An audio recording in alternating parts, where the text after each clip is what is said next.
It is an honor today to have Michael Ayjian and Stephen Skeel on the podcast. They're with Seven Wonders, an Emmy-winning video production company that they co-founded that is known for helping brands tell their stories through cinematic content.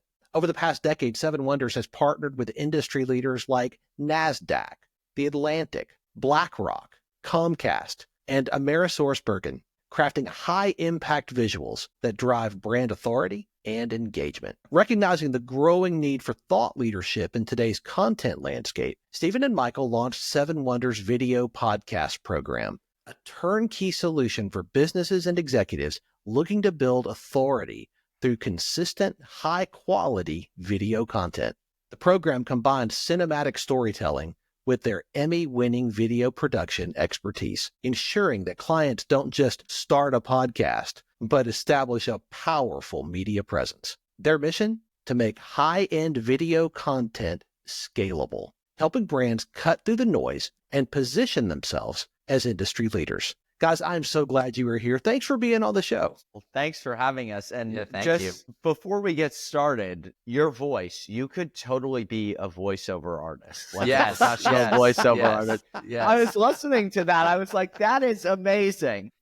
And one of the anecdotes that we have from running a video agency for 10 years is the amount of cold outreach we get from hopeful voice artists wanting to do a voiceover for a commercial. So many. But if you had sent a sample, we might actually consider it. Yeah. Well, that's awfully kind. Thanks, guys. That's something I don't get a lot of, so I appreciate that. Yeah. I was like, wow, this is good. Can we take this and put it in our... Oh, this is going to be a great conversation. I'm so looking forward to this.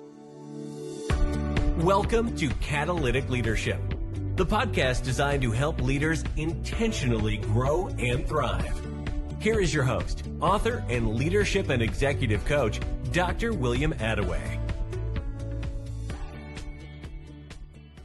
I would love for you guys to start by sharing some of your story with our listeners. I hit a couple of the high points, but I know there's so much more, particularly around your journey and your development as leaders. How did this whole thing happen? Yeah, I think I'll get started, Stephen, and then you can just cut in. Sure. So Stephen and I met right before we went to NYU, where we both went to college. And when we were there, we developed a relationship and we started working together, and we landed a couple of big clients, and then we formed Seven Wonders. And from there, it just sort of snowballed. So it's not like we had a ton of experience doing leadership per se. Before, I come from a family of entrepreneurs. Stephen has entrepreneurs in his family as well. Both of Stephen's parents are actually published authors, a little fun fact. Awesome. So his family's very well spoken, and his dad's a professor, so he's used to speaking in front of large crowds. Yes. I think it just sort of organically happened. And look, we've made a lot of decisions right, and we've made a lot of decisions wrong. I think one of the top things for us was when we started working with big companies and we really started scaling up our team, learning what to share and when to share it was an important learning lesson. Everyone wants 100% transparency, and we want to be as transparent as possible. But sometimes we learned if you're transparent too early in the process of certain things, some people can get ahead of themselves. They can get nervous. So it's really about how, when, and where to share things, and being as transparent as possible without affecting the organization in a negative way. That was just such an interesting learning lesson for us in terms of our leadership, was just that. I mean, I'd say that's the number one thing in my mind that comes to my head when I think about our leadership style, and just learning to be, who is it? Gary Vaynerchuk says, lead with kindness. And I think there's this attitude or this notion that successful business people are gruff or mean or this or that. And what I've met has been totally the opposite, outside of a few specific industries, which I won't name. But other than that, primarily like the CEOs of these companies, the C-suite executives of these companies are like really, really nice people. And the people who work with them and for them love them. And I think that just gets you so much further than being mean and trying to force things through. So that was another really big learning lesson for us. Not that we were ever mean per se, but I think that was a big thing. Yeah, I totally agree with all of that. And I think one of the great privileges that we've had in working and building Seven Wonders is a lot of our work allows us to engage directly with the highest level of C-suite executives at most of these companies, because a lot of times we are doing their video messaging, we're doing their corporate marketing, so we're talking with their whole marketing team at the highest level, or we're talking with the leadership themselves to do on-camera interviews, to do podcasting, to do whatever the case may be. So even just in dealing with them in those types of situations, you can learn a lot, like how they treat us as a vendor who might just be seen as a peon to them, another meeting that they have, and or when we have a little bit more of the seat at the table, how they consider our ideas and want to incorporate them into what they're doing to make the best thing possible. So I think there's been a lot of learnings from that, and appreciate you reading that intro. I think a lot of what it touched on was kind of this idea of quality in video, quality in content. And really what we've found is that the quality is in terms less of the production value and the high-end cameras and the sets and all that, and more it's really about the authenticity and the relationship and the message that whoever is on camera is trying to convey. And it's less about the format. And that's really why we've made a huge shift in our business. We still do high-end corporate stuff, high-end commercial, but there's been such a demand for this format, is because a lot of what we learned interpersonally from these leaders and ourselves as leaders is we want to be authentic, we want to be true, and we want to share a message that's going to reach an audience. And what better way to do it in a conversational setting, a conversational format? So kind of weaving all the different threads together, a little bit about our history and a little bit about what we've learned. But I think that's why we're so excited to participate in things like this and offer things in a little bit of a different way to clients as well. And I think the key word that I heard from both of you through that, the idea is quality. You know, what you are bringing is the quality that so many smaller businesses and entrepreneurs and founders can see and appreciate, but has really not been accessible to them. You know, they don't have tens or hundreds of millions of dollars in a budget for such things. And so you just look at it and you think, oh, that's amazing. That's wonderful. Yeah, one day, maybe, sort of, kind of. And what you're doing is you're saying, hey, we can bring that same expertise and level of quality to what you're doing. Yeah. And that's such a gift. Yeah. You know what's interesting too, what you're saying, William, is when we first started, we used to think that when we heard no, that was sometimes rude, or we might perceive it as like hey, like what's going on here? That person doesn't like us. But the more we started being in business, the more we learned it's just about, is this the right fit? So it's sort of like dating. Sales is a lot like dating. It's like, hey, you have to find the right fit. Sometimes both parties say no and you can't explain the reason. Sometimes both parties like each other. But we totally learned on that journey about quality of storytelling, quality of relationships, like you're saying, is super important. And just the value of building trust as a whole. That's super important, building trust. And that's in a sales conversation. That's from a leadership perspective, building trust with our team too. And it goes two ways. It's a two-way street. We have to trust our team. They have to trust us. We have to trust our clients. They have to trust us. It's a two-way street. So, and that's the same thing with like even this format too. How do you build trust with an audience of people that you've never spoken to before so that they feel comfortable with you? They feel comfortable buying from you. Yeah. Yeah. We had a client recently, which is a pretty notable executive recruitment, executive search firm. And we were doing they're doing some rebranding and there's new leadership that's involved. And so we were putting some things together for them, and they had a relatively new CEO who's very accomplished and a very impressive person. We did the interview with that person, and at the end of it, they said, man, like Seven Wonders, you guys, I've never felt so comfortable standing on camera before. Like I'm an accomplished person, and I've been on press outlets, I've been on news stations, I've been on this, I've been on that. but there's always this level of butterflies that gets, even when you're doing this format. I mean, I have butterflies, and I've been in camera related things for 15 years. And when they said that, it was so meaningful to us because we thought, well, that skill, that trust that we build with the client, that they can then in turn have confidence to develop trust with their audience and who they're messaging to. That is something that it doesn't matter what type of camera or format or where you are. It is a skill that we feel we can empower all of our clients with, whether it be a podcasting format or a corporate video. And what Michael's talking about, developing trust, it's kind of, we're the epicenter, and we need to develop trust with everything around what we're dealing with, whether it be our staff, our employees, making sure that they feel trusted and believe in the vision, but then also clients, and then also helping the clients develop it with their clients, which is kind of the next degree. That's been really meaningful to us as we've unlocked this new way of working with clients in a remote world in some ways. Yeah. And energy feeds energy. Like when you have nervous energy, it feeds more nervous energy, which makes more nervous energy. When you're calm, it gives the other person calm energy. And we've seen that with our team. There have been, when the team's frantic, like more people doesn't necessarily mean better. Alex Hormozy talks about this a lot, actually. More people doesn't necessarily always mean more output. It all depends on the function of your business. Of course, you have to scale the team proportional to how you're scaling the business.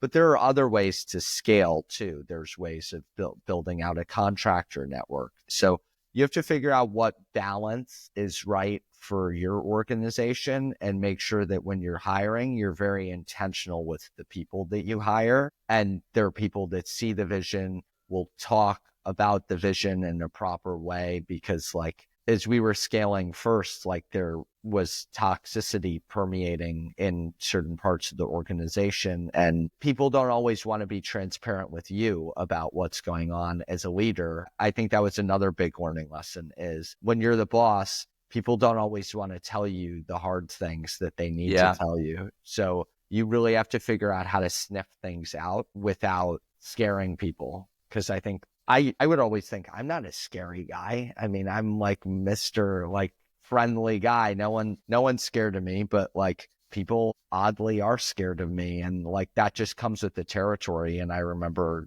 like we used to be scared of talking to CEOs. We're not scared anymore. But like when we first started, we were. So like as Stephen was saying, butterflies, like I used to get butterflies to be on an interview like this. Not anymore. I mean, I've been on so many now that it like doesn't even faze me, but it's like, it's just an interesting concept. Just thinking about like, we can be that guy that people are scared of, even though we don't do anything scary. It's just the position we're in. Well, I like what you said about the energy that you're bringing. If you're nervous, you're broadcasting. I think we are all always on broadcast. And other people are receiving what we are broadcasting, whether we're doing it on a conscious level or a subconscious level. I had a guest on the show a few months ago who shared a thought, and I have not forgotten this one. This stuck. He said, leaders create the weather. Okay. I like that. Makes sense. And man, the more I reflect on that and think about that, I think about, when a leader walks into the room, they can bring a hurricane. There's wind and fire and rain, and it's just all the time. A leader can walk into the room and bring fog. There's just no clarity. You cannot see exactly what to do, how to go, where we're going, or they can bring the bright sun. And all of a sudden you can see exactly what's next, where you're going, and everybody feels the warmth of the sun. Leaders create the weather. And I think what you're describing is exactly that. We get to choose as leaders what we're going to bring to our team, what we're going to bring to our clients. We get to decide if we're going to walk in and be the nervous person that's going to broadcast that, and everybody's going to receive and reflect. Or we can choose something different. I love that. I like that a lot. I'm going to definitely be aware of that moving forward. Spot on too. Yeah, that's a great saying. Yeah, it really stuck in my head when I heard it, and I've reflected on it. I've shared that with clients since, because I thought I want them to understand you get to choose what you're bringing into this.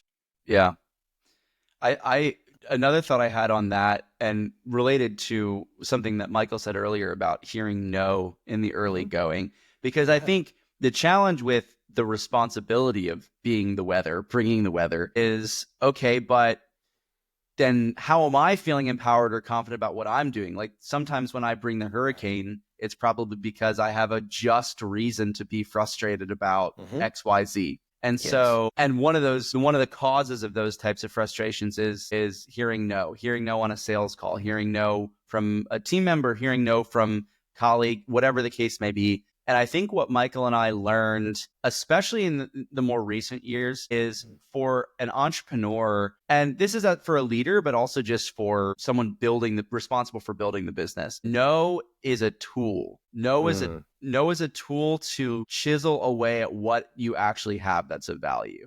Because we were putting things together that we were trying to foist on clients, like, you should want this. You should want this right now. And they would say no, and we would get frustrated. And then we're like, okay, but why are they saying no? Like, can we expand on that answer? Maybe instead of getting rattled by it, can we ask a follow-up question? Can we understand?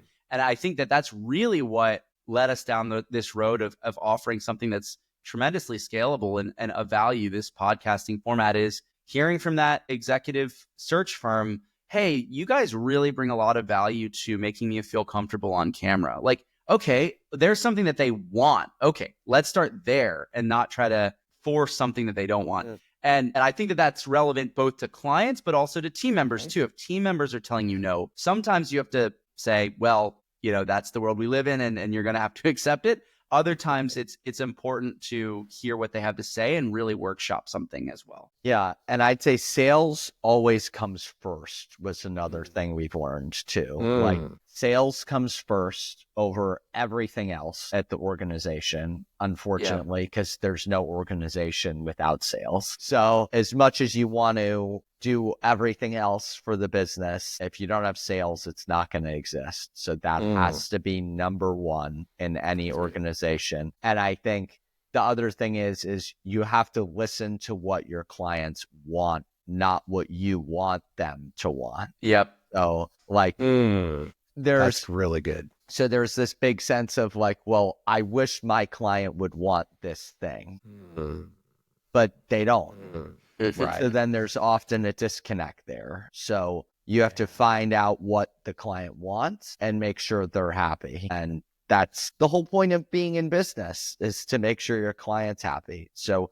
even if that means you can help them say, hey, and guide them in a certain direction and say, hey, I think this would be a better deal. But at the end of the day, if they want something very specific and, you're like, if I were you, I wouldn't buy that. But if you really want it, let's go for it. I mean, it's our job to just make sure they're happy at the end of the day. Yeah. And be the best we can be at executing that job. Yeah. I think we've learned that over the years too. That was something that frustrated us initially that I'd say we've gotten a lot better at, is just listening to what the client wants and making sure they're happy and pitching them ideas of their goals too. Like, what are the goals? It's not just like what they're asking for, but it's also like, what are the goals? So if you can accomplish the goal in a different, more cost-effective manner, oftentimes the clients will be open to hearing the idea. Yeah, For sure. Yeah. I would think education and coaching is a very large part of what you're doing, helping them to understand not just what they have in their head, but helping them understand that there is a better way, maybe a more cost-effective way. There's something that's going to accomplish what they want to accomplish, but it may take a path that they don't know or haven't seen before. Yeah, it's interesting you say that, because I think when we think about a project-based initiative with a client, University of Southern California, or we did some work with Yahoo, and we've done work with all these big corporate brands, and they have these marketing departments within them that have different goals, like Michael said, and we get brought on often in those cases to produce maybe a singular video or a video with different components. Maybe it's like a hero piece with several different supporting shorter pieces, something like that. Or a series, or like a general initiative. And I think what sometimes the clients underestimate is the level of like brainstorm that's going to be required to and educating, like you said, the people that are going to be on camera. They might say, oh, this executive would be great, but then there's a big effort put to, okay, well, what do we want them to say and how do we want their tone to be and how do we want them to present? And our clients are great. I mean, we have great working relationships with all of our clients, and these conversations happen very organically. But to your point, when you say, oh, they're a video production company, they just make the video, it's like, well, there actually ends up being this huge education component before the video is even possible. And that was where the light bulb went off for us, where we said, okay, people know us because we make quality videos. They do. We've won an Emmy, we've won these awards, but behind the scenes, our clients value us and keep coming back to us because they like the interplay and collaboration that happens before the video is even produced. Yeah. And it's not about the format. Yeah. Yes. And it's so much like you can hire anyone, right? Well, not anyone, but you can hire a lot of companies to make a good quality video. Mm-hmm. But one thing we've heard of clients, to Steven's point, that work with us is we make it easier for them and we make their life easier. So It's good. it's all about making everyone's life easier. Even like systems optimization, like, is something that we talk a lot about, right? So like we don't just add a technological component to add a technological component if it's going to bog down the process. We only do it if it makes the client's life easier and our life easier. Yeah. Otherwise, there's no point in doing it. The way we've been doing it traditionally is just fine. So that's how we think good. about a lot of the things that we do in the business. It's like, how do we make everyone's lives easier? And how do we just communicate across the board? Like Steven said, it's not like a lot of times what we would do is design a video concept under a certain initiative or something like that. But then we title it and that would become the title of the whole brand campaign. Yeah. I mean, Nice. that's happened so many times. So we're like, wait, we're leading the charge and creating this thought leadership, but Good. and that's why they pay us. But this doesn't show up at all in the final result that we're doing. It just looks like we took a direction and then it turns into a final product. So like, I think what we're doing now with more of the thought leadership content, like Steven mentioned, the podcasting, is we're helping people develop themselves as thought leaders. So it's like, That's good. you have the component, right, from your business, which is helping people develop themselves as leaders. What we do is then take them and help people communicate, right? How do they communicate their messaging? How do they seem calm on camera? How do they present themselves in a really nice format? And then we help them come up with the ideas and do all that stuff. So it's almost like being a showrunner. For like a TV show or something like that. I think it like clicks a little bit more with a client when we talk about it too. Like, that makes sense. I understand what you're doing versus, hey, we do a video for you. They don't really, like Steven's saying, they don't really know the full breadth of what goes into a video. It's like a lot of education, a lot of conversations with people, especially at these big organizations. It's never just one decision maker.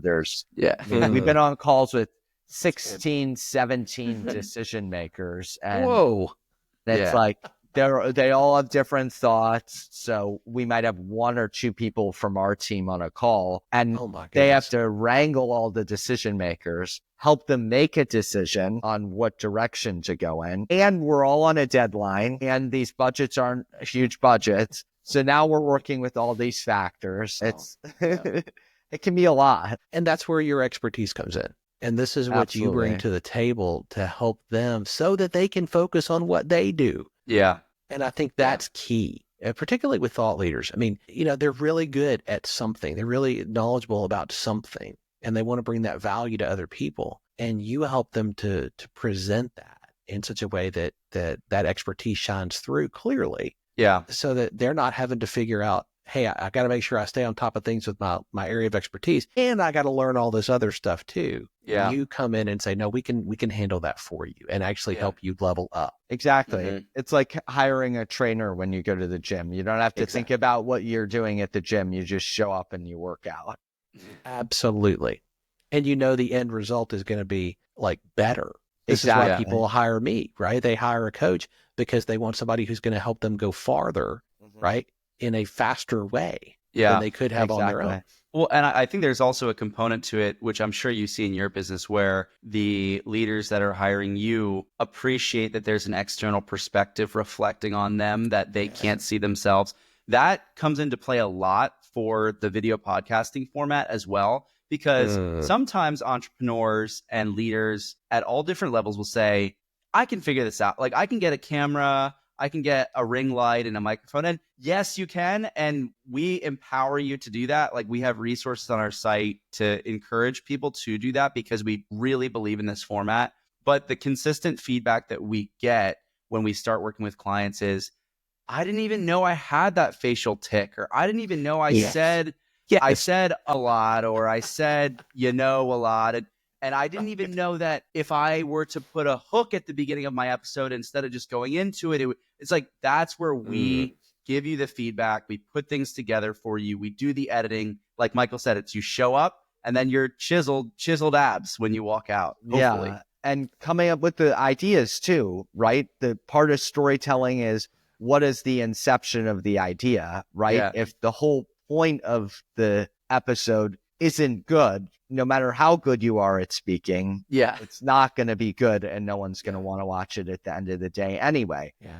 So true. We make sure to check all the boxes on that category. I mean, there are a lot of boxes to check. As you know, you have a successful podcast. Yeah, but you're spot on. And having that external perspective, somebody who can help you see what you cannot see when you're in it. You can't see the whole picture when you're in the frame. Having somebody who's gonna hold up a mirror and say, "Hey, have you noticed? Did you know? Have you seen? Have you heard?" Exactly. Yeah. That's insanely valuable because you're never going to do that yourself. Not at the same way, in the same level. Exactly. And that's why all these big organizations that have unlimited resources hire consultants. It's like, well, Comcast didn't need to hire Deloitte. I don't know if Comcast works with Deloitte. Like, they could just hire all of the Deloitte consultants. But like they hire Deloitte because they want an outside perspective. And we're offering that for big companies, but also for smaller companies or individuals who are like, hey, at an affordable cost too. Yeah. So it's like, I think to add on to that, when you go to our website, which is being rebranded, by the way, and we're going to get the new one up soon. Hopefully when this episode comes out, it'll be out. But there's a perception that because of our accolades and some of the clients that we work with and the quality of our work, we're not for everyone. Like, we're only of an upper echelon type of clientele. That was really troubling to us because we genuinely think we have things of value to offer to different businesses at all different levels. We say, I think we're working with businesses that do 2 million a year all the way up to hundreds of billions, like Comcast does insane amounts of revenue. So the spectrum is wide, but what's really beautiful about this format is it is accessible from a budget standpoint for small businesses. And small businesses know that they need to be on social platforms, on YouTube, and it's really daunting. And here is a way for us to bring the highest quality of expertise down to a level that's accessible for those types of businesses. And it's been invaluable for networking, for visibility, but most importantly for authenticity and thought leadership, as we said at the beginning. Love that. Yeah. And it really troubled me for a long time. I come from a family of like small to mid-sized business entrepreneurs. And it really troubled me to think, wow, we couldn't help them with their marketing for a long time because there's nothing that would fit what they needed. Yeah. That it's like, those are the companies that need help the most, and we're not helping them. So that really, like, Steven and I would always rattle back and forth about that and think about that a lot. And now we finally have something that's accessible to that audience, which is really cool. And we're actually helping my family's business doing podcasting and social content for them now, which is really exciting. They're one of our clients. And we're having a lot of success. We're having a lot of success with the smaller business crowd. Like, it's not, I mean, as I'm sure you've experienced at the different levels of your podcast, launching it and getting it going, it's not always about the view count.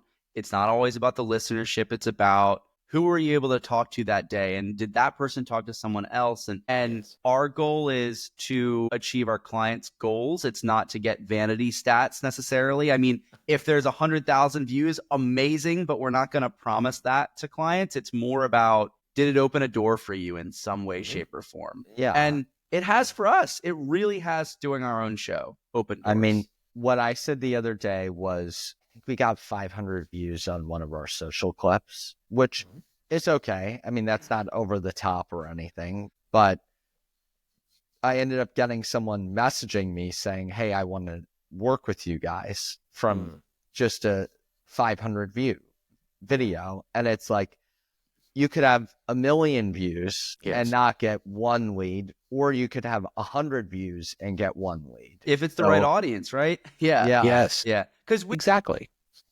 we did a music video for Disney in August of last year. It's closing in on 1 million views on YouTube.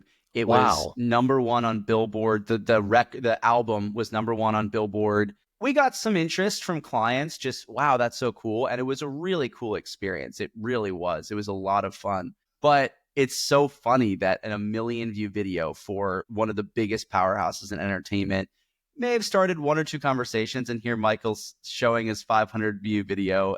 Like, it's cool to see the dichotomy. Like, we've done work for the biggest brands in the world and gotten the huge view counts, but it's really about, are you hitting the right audience, and are you making yourself accessible? Yeah. And does it convert? Yeah. I mean, views don't deposit in your bank account as a business owner. Yeah.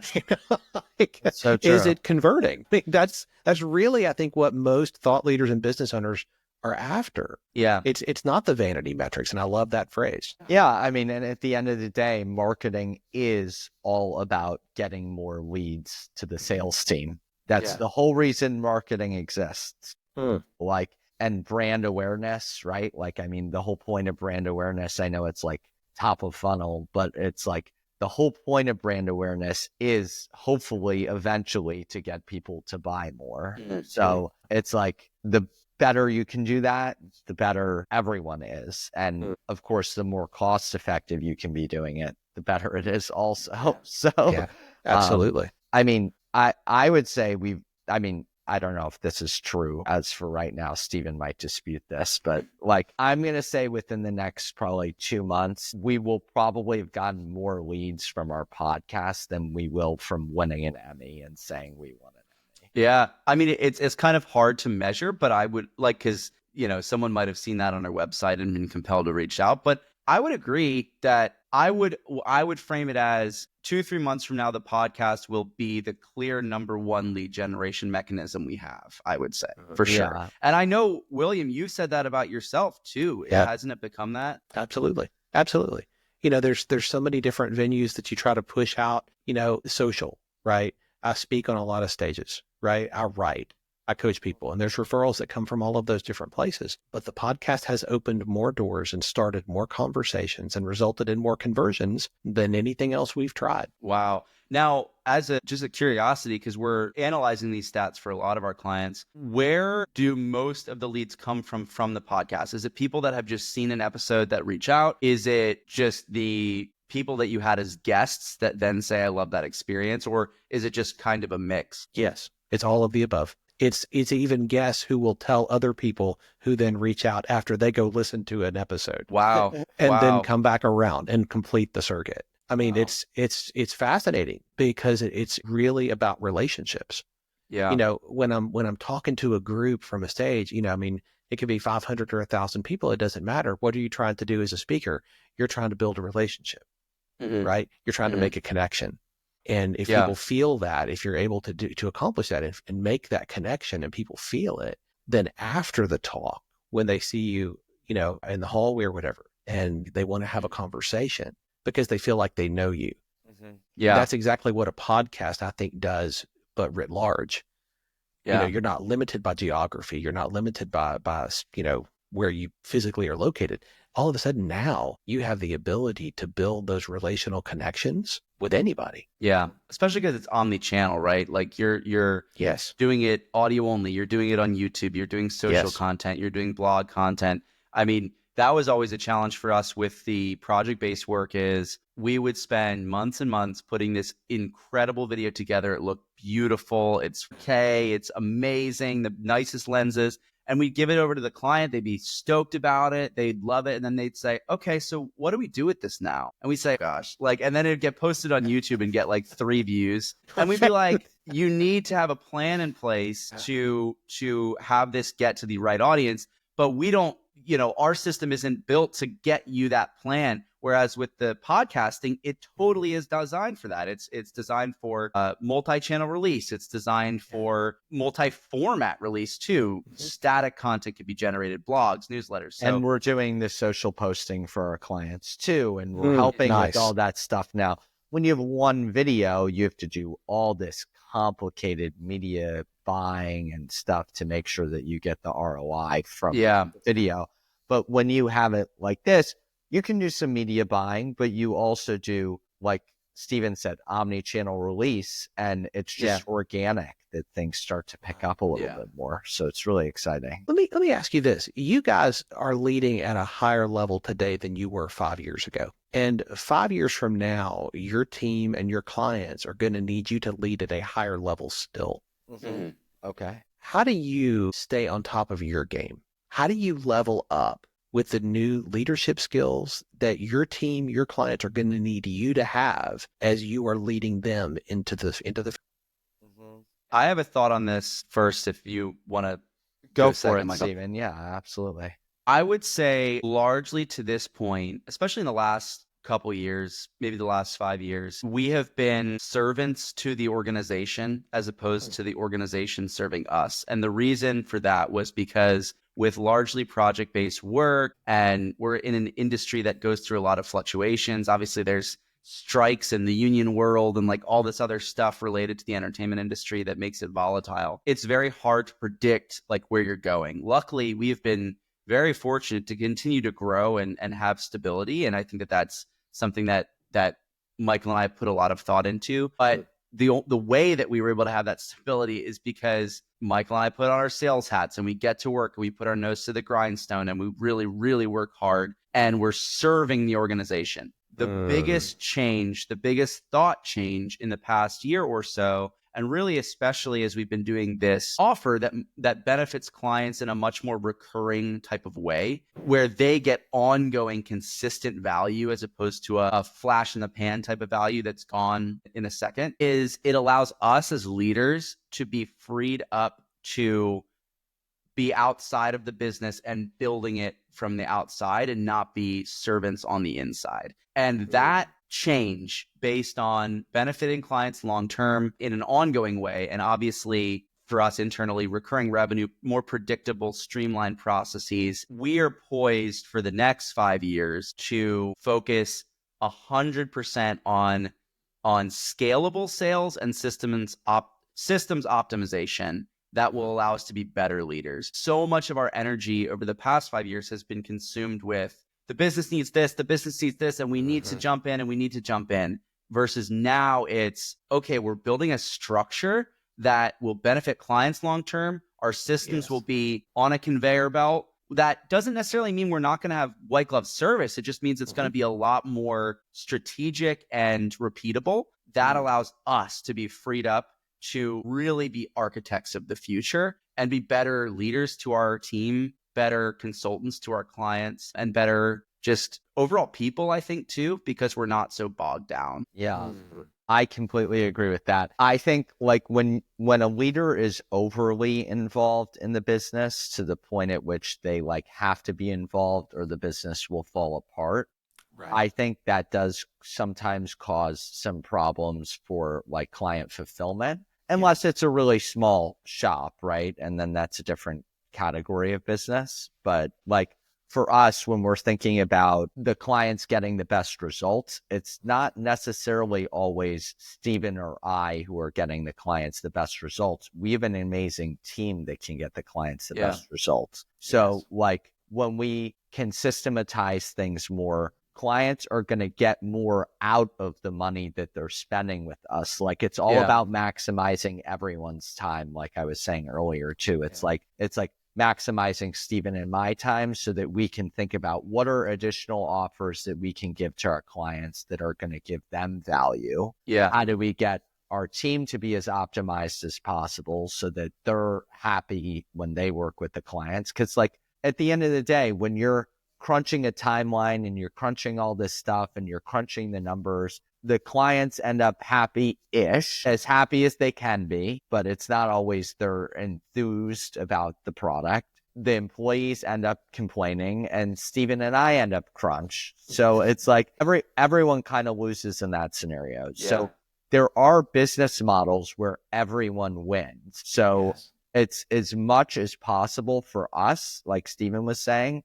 to find a scenario where everyone wins. And I remember taking a negotiations class in college, and it was the guy was a doctorate in negotiation. And sort of the end thesis of the class was the best negotiation is the negotiation where everyone wins. And that's just so true. It's like every time everyone wins, that's the best scenario. And if one party's not happy, the whole flywheel's gonna fall apart eventually. Yeah. That's so good. Yeah. So that's the scenario we're trying to create as much as possible. And I think that'll show in our leadership qualities. I think hopefully we'll have more things for our clients to purchase from us because we do have a lot of value that we can bring, but we don't have time to bring that additional value when we're so focused on just getting the one single thing done. Yeah, So, Exactly. I think that's going to show through in our leadership and hopefully a calmer leadership style too. Yeah. I think like when we can think clearly about the future, like you said, our team can think clearly about the future. Our clients can think clearly about the future. It's all connected and it all cycles together. Yeah. Be the sunny day coming into the room, not the hurricane, like you said. That's right. Yeah, That's it. exactly. Yeah. And so that's sort of where my head's at in terms of the flywheel. It's just like keeping that going as much as we possibly can. I think that's incredibly smart because when you're at the center of the spider web where every strand connects to you and you're responsible for every decision has to come to your desk, not only are you setting yourself up to fail because that doesn't scale, but you also are setting yourself up to never be able to exit. Yeah. Yeah. You know, because if everything is dependent on you, you can't sell you. Yeah. You know, and when you leave, the whole thing falls apart. When you go on vacation, I mean, that's not anything I think most healthy entrepreneurs want to build. Mm-hmm. Yeah. I mean, Stephen and I always laughed, like our vacations were never really vacations. Like they were always even, hey, I'm signing off. Well, this client emailed me. I have to put together this SOW. Yeah. I'm in Greece. I'm on a boat in Greece. Let me put together the SOW and send it to the client. It's like, hopefully, and that reflects in us too. And like in our level of like, sometimes there's like a certain level of frustration with like never having the ability to take off. So exactly. Like it's been 10 years now. We haven't really gotten any time off. So hopefully in the next few years, we're going to get some time off. You will. And I think with that intentionality of building something that is not focused on your immediate attention and time, you being the decision makers, I think that's how you get there. And it's a process and you've got to be intentional and committed to it. But if you are, you will get there. I have no doubt about that. Yeah. And look, everyone makes mistakes. We're not, look, 100%. You can tell we're not old guys. So we've been around for a while, but you know, we're still relatively young. So I think we're excited to be in this next phase of the business with all of our clients to really bring some tremendous value to them, to bring value to our team, ourselves. I think it's just a great combination of things. And I'm excited to see what's next for you guys. You know, every time we talk, I get lost in the time because I'm learning so much. And this has been no exception in this conversation. I'm so grateful for the two of you sharing so generously and so openly from your experience and your journey so far. I know our listeners are going to want to stay connected to you and learn more about how they can get engaged with you and what you're doing. what's the best way for them to do that? I'd say the best way is just to visit our website, 7wonders.com. I'm not sure if you'll have a link at the bottom of the... We will. We'll have it in the show notes. Absolutely. Okay, in the show notes, but it's the number 7, not 7 spelled out, wonders.com. And we got that domain a while ago. It was very expensive. So please use it. Don't put it to vain. 7. Yeah. That's outstanding. We'll put that in bold or something. So everyone. Yes. Yeah, exactly. Yeah, we paid more than we wanted for that one. I can imagine. Mm-hmm. Mm-hmm. You guys, thank you both so much. This has been a joy, and I know you've shared stuff that our listeners have really benefited from. Really, Thanks for having us. Really appreciate thanks it. for having us. This is great. Thanks for joining me for this episode today. As we wrap up, I'd love for you to do 2 things. First, subscribe to this podcast so you don't miss an episode. And if you find value here, I'd love it if you would rate it and review it. That really does make a difference in helping other people to discover this podcast. Second, if you don't have a copy of my newest book, Catalytic Leadership, I'd love to put a copy in your hands. If you go to catalyticleadershipbook.com, you can get a copy for free. Just pay the shipping so I can get it to you, and we'll get one right out. My goal is to put this into the hands of as many leaders as possible. This book captures principles that I've learned in 20 plus years of coaching leaders in the entrepreneurial space, in business, government, nonprofits, education, and the local church. You can also connect with me on LinkedIn to keep up with what I'm currently learning and thinking about. And if you're ready to take a next step with a coach to help you intentionally grow and thrive as a leader, I'd be honored to help you. Just go to catalyticleadership.net to book a call with me. Stay tuned for our next episode next week. Until then, as always, leaders, choose to be catalytic. Thanks for listening to Catalytic Leadership with Dr. William Attaway.